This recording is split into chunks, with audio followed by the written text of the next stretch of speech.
మౌనిక మాటలు విని మనోజ్ తాగుడుకు అలవాటు పడిపోయారన్న మోహన్ బాబు మాటలకు మనోజ్ కౌంటర్ ఇచ్చారు.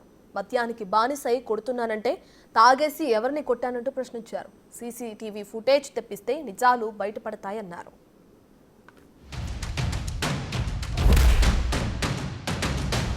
నీ భార్య మాటలు విని తాగుడుకు అలవాటు పడిపోయావు. వింటున్నావా మనోజ్? తాగుడుకు అలవాటుపడి నువ్వు నీ భార్య ఇంట్లో బిహేవ్ చేస్తున్న విధానం, నువ్వు ఎందుకు ఇలా తయారైపోయావు? ఎందుకు ఇంట్లో ఉండే పని వాళ్ళందరినీ కొడుతున్నావు? పనివాడు వాడు పని చేసుకోవడానికి మన ఇంటికి వచ్చాడురా. ఆ పనివాడిని కొట్టడం చాలా మహాపాపంరా. నేను ఇంట్లో లేని సమయంలో వాళ్ళందరినీ కొట్టి వాళ్ళ ఫోన్ లాక్కొని ఒకడైతే చచ్చిపోవాలి. వాడు పోలీస్ కంప్లైంట్ ఇచ్చి ఉండొచ్చు. నేను అందరినీ కొట్టడానికి వస్తావు సార్.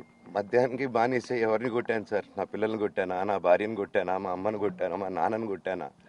ఇవన్నీ నీ మద్యానికి బ్యాలెన్సే అందరినీ కొడుతున్నాను, పొన్నాలు కొడుతుంటే సీసీటీవీలు తెప్పిండి సార్. అది దొంగతనం చేసింది నేను కాదు సార్, అది తెప్పిండి సార్. అంతా అప్పుడు మాట్లాడదాం సార్, మనోజా ఎవరా అని.